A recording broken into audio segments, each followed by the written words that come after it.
Assalamualaikum warahmatullahi wabarakatuh. Perkenalkan, nama saya Almeti Pindah Fitri Gunawan dari kelas 2 Pendidikan Jasmani NPM 192191060. Di sini saya akan memenuhi salah satu tugas, yaitu mata kuliah telah kurikulum yang menjelaskan tentang RPP, aktivitas kebugaran. Jadi di sini saya mencontohkan dari RPP SMA Negeri 1 Ciamis, mata kuliah penjas, semester 1 kelas 10. Dalam waktunya itu 3 kali 45 menit. Kompetensi intinya yang pertama itu menghayati dan mengamalkan ajaran agama yang dianut. Yang kedua, menghayati dan mengamalkan perilaku jujur, disiplin, tanggung jawab, peduli, gotong royong, kerjasama, toleransi, damai, santun, dan juga responsif dan proaktif dalam menunjukkan sikap sebagai bagian dari solusi atas berbagai permasalahan, dalam berinteraksi secara efektif dengan lingkungan. Yang ketiga adalah memahami, menerapkan, menganalisis pengetahuan faktual, konseptual, prosedural berdasarkan rasa ingin tahunya tentang ilmu pengetahuan, teknologi, seni budaya, dan humaniora dengan wawasan kemanusiaan, kebangsaan, kenegaraan, dan peradaban terkait penyebab fenomena dan kejadian, serta menerapkan pengetahuan prosedural pada bidang kajian yang spesifik sesuai dengan bakat dan minatnya untuk memecahkan masalah tersebut. Yang keempat adalah mengolah, menalar, dan menyaji dalam ranah konkret dan ranah abstrak terkait dengan pengembangan dari yang dipelajarinya di sekolah secara mandiri dan mampu menggunakan metode sesuai kaidah keilmuan. Lalu yang selanjutnya adalah kompetensi dasar dan indikator. Yang pertama ada menghargai tubuh dengan seluruh perangkat gerak dan kemampuannya sebagai anugerah Tuhan yang tak ternilai. Lalu tumbuhnya kesadaran bahwa tubuh harus dipelihara dan dibina sebagai wujud syukur kepada Sang Pencipta. Yang ketiga ada berperilaku sportif dalam bermain. Yang keempat, bertanggung jawab terhadap keselamatan dan kemajuan diri sendiri, orang lain, dan lingkungan sekitar. Yang kelima, menghargai perbedaan karakteristik individual dalam melaksanakan berbagai aktivitas fisik. Lalu yang selanjutnya adalah indikator pencapaian kompetensi. Menjelaskan, yang pertama adalah menjelaskan latihan kelentukan. Yang kedua, menjelaskan latihan keseimbangan. Yang ketiga, menjelaskan latihan kecepatan. Dan yang keempat, menjelaskan latihan kelincahan. Dan yang kelima, menjelaskan latihan daya tahan. Keenam, latihan keseimbangan. Dan yang ketujuh, latihan keseimbangan. Dan yang kedelapan, latihan kecepatan. Yang kesembilan adalah melakukan latihan kelincahan. Dan yang terakhir itu yang ke-10, melakukan latihan daya tahan. Lalu tujuan pembelajaran.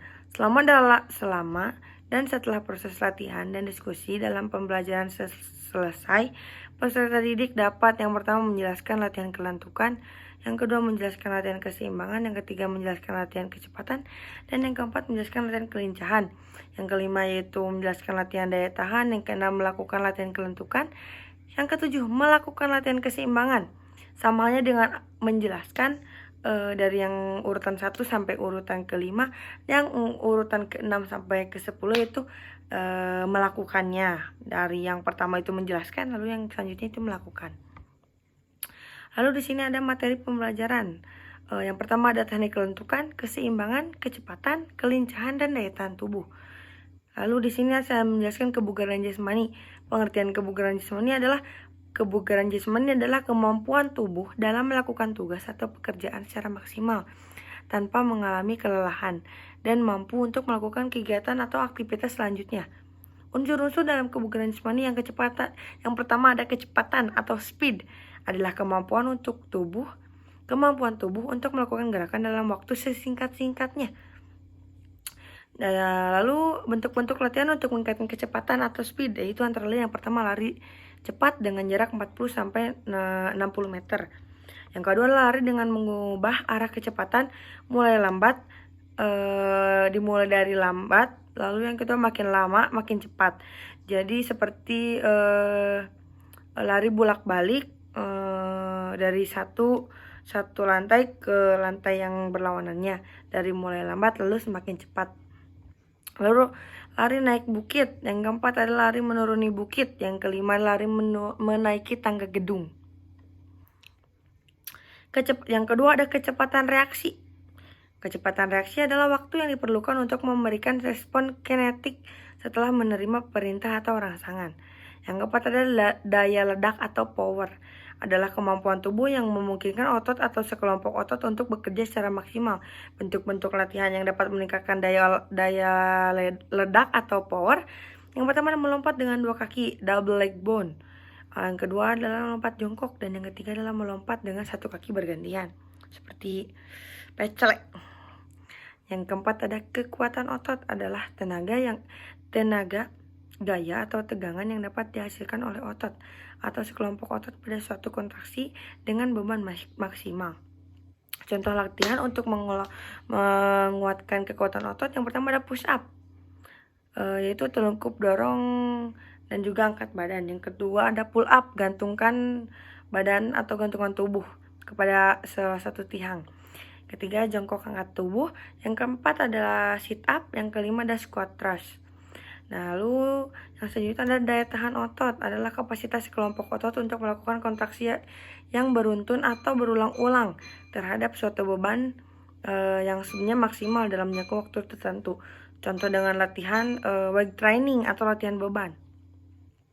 Keenam ada daya tahan, endurance. Jantung paru adalah kapasitas sistem jantung paru dan pembuluh darah untuk berfungsi secara optimal saat melakukan aktivitas sehari-hari dalam waktu yang lama. Contohnya itu latihan aerobik, jalan cepat, lari, dan juga bersepeda. Yang kedelapan ada fleksibel atau kelenturan. Yang kedelapan ada kelincahan atau agility. Agility adalah kemampuan tubuh untuk mengubah arah secara tepat tanpa adanya gangguan keseimbangan atau kehilangan keseimbangan. Contohnya adalah lari bolak-balik atau shuttle run, atau juga lari bolak-balik atau juga yang bisa disebut dengan shuttle run. Yang kedua lari bolak-belok atau zigzag. Yang ketiga adalah jongkok berdiri atau squat thrust. Lalu yang kesembilan adalah keseimbangan atau balance. Contoh latihannya itu seperti sikap kapal terbang. Yang ke-10 ada ketepatan atau akurasi. Dan yang terakhir yang itu ke-11 adalah koordinasi. Yang disebut koordinasi adalah kemampuan tubuh untuk melakukan gerakan secara tepat, cepat, dan efisien. Lalu yang selanjutnya adalah faktor-faktor yang mempengaruhi kebugaran jasmani. Yang pertama ada umur. Kebugaran jasmani anak meningkat sampai mencapai maksimal pada usia 25-30 tahun. Kemudian terjadi penurunan kapasitas fungsional dari seluruh tubuh kira-kira dari 0,8 sampai 1% per tahun. Tetapi kalau rajin berolahraga, penurunan ini dapat dikurangi secara sampai separuhnya dari yang tadi. Lalu yang kedua ada jenis kelamin. Sampai pubertas, biasanya kebugaran jasmani anak laki-laki hampir sama dengan anak perempuan. Tetapi setelah pubertas, anak laki-laki biasanya mempunyai nilai yang jauh lebih besar. Yang ketiga ada genetik berpengaruh terhadap kapasitas jantung paru, postur tubuh, obesitas, hemoglobin atau sel darah dan serat otot. Yang keempat ada makanan. Daya tahan yang tinggi bila mengkonsumsi tinggi karbohidrat 60-70%, diet tinggi protein terutama untuk mempengaruhi otot dan untuk olahraga yang memerlukan kekuatan otot yang besar. Yang kelima adalah rokok.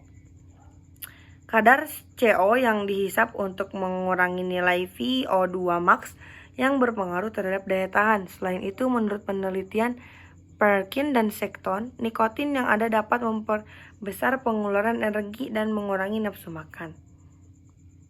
Yang keempat dan yang selanjutnya adalah metode pembelajaran, yaitu metode pembelajaran atau pendekatan atau scientific. Metodenya latihan, diskusi, dan penugasan. Modelnya discovery learning. Alat, media, atau sumber pembelajarannya itu yang pertama ada matras lapangan, kedua ada peluit, stopwatch, kostum, lembaran kerja, dan lembaran penilaian. Sumber pembelajaran itu buku penjaskes, artikel, dan dari berbagai sumber. Langkah-langkah kegiatan pembelajaran yang pertama adalah deskripsi kegiatannya, itu melakukan pembukaan dengan salam pembuka dan berdoa, lalu memeriksa kehadiran peserta didik dengan sikap disiplin. Yang ketiga menyampaikan tujuan pembelajaran yang akan dicapai, dan yang keempat melakukan persepsi dengan mengajukan pertanyaan untuk mengarahkan peserta didik pada materi yang akan dipelajarinya. pada deskripsi kegiatan tersebut alokasi waktunya itu 15 menit. Sikapnya itu selama proses KBM dari awal sampai akhir peserta didik harus menghargai tubuh dengan seluruh perangkat gerak dan kemampuannya sebagai anugerah dari Tuhan. Lalu yang kedua, tumbuhnya kesadaran bahwa tubuh harus dipelihara dan dibina sebagai wujud syukur kepada Sang Maha Pencipta. Lalu kegiatan inti yaitu mengamati. Peserta didik diberikan tugas untuk mencapai berbagai informasi tentang komponen kebugaran jasmani, kelentukan, keseimbangan, kecepatan, kelincahan, daya tahan, dan juga kekuatan. Terkait kesehatan dan keterampilan melalui video, TV, ataupun pengamatan langsung. Dan selanjutnya membuat catatan hasil pengamatan. Jadi si peserta didik ditugaskan untuk mencari komponen-komponen kebugaran jasmani, baik itu di TV ataupun di dalam video. Lalu setelah ia ditugaskan untuk mengamati, si peserta didik ditugaskan juga untuk mencatat hasil pengamatannya, apa yang didapat dari hasil pengamatan tersebut. Alokasi waktunya itu 100 menit, berperilaku sportif dalam bermain, dan juga bertanggung jawab terhadap keselamatan dan kemajuan diri sendiri, orang lain, dan juga lingkungan sekitar.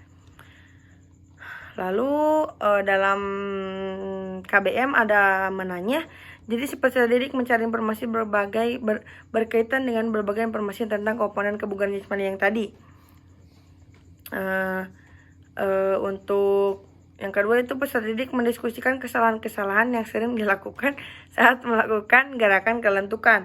Jadi dalam hal ini ada sesi tanya jawab, yaitu peserta didik menanya apa yang belum dia diketahui, dan juga peserta didik menanyakan kesalahan-kesalahan apa saja yang dapat terjadi dalam proses kebugaran jasmani. Mungkin untuk penilaian hasil belajarnya yaitu untuk unjuk kerja teknik kebugaran jasmani atau psikomotor. Aspek yang dinilai yaitu yang pertama melakukan teknik latihan kelentukan, yang kedua melakukan teknik latihan keseimbangan, melakukan teknik latihan kecepatan, melakukan teknik latihan keseimbangan, dan yang kelima melakukan teknik latihan daya tahan. Jumlah skor maksimal harus 20. Nah, lalu dari penilaian sikap atau perilaku dalam kebugaran jasmani atau afektif. Perilaku yang diharapkan yang pertama percaya diri, yang kedua keberanian dalam melakukan gerakan, dan yang ketiga mentaati peraturan, yang keempat sportif, dan yang kelima menunjukkan sikap sungguh-sungguh dalam melakukan lompatan atau dalam melakukan gerakan. Jumlah skor yang maksimal itu 20, sama dengan hal yang tadi. Lalu yang ketiga ada penilaian pemahaman konsep gerak dalam kebugaran jasmani atau kognitif. Yang pertama disebutkan unsur-unsur kebugaran jasmani, dan kedua ada bagaimana cara latihan untuk melatih daya tahan dan kelincahan. Jumlah skornya itu maksimal 8. Mungkin itu saja yang dapat saya sampaikan. Kurang lebihnya saya mohon maaf. Wabillahi taufiq wal hidayah. Wassalamualaikum warahmatullahi wabarakatuh.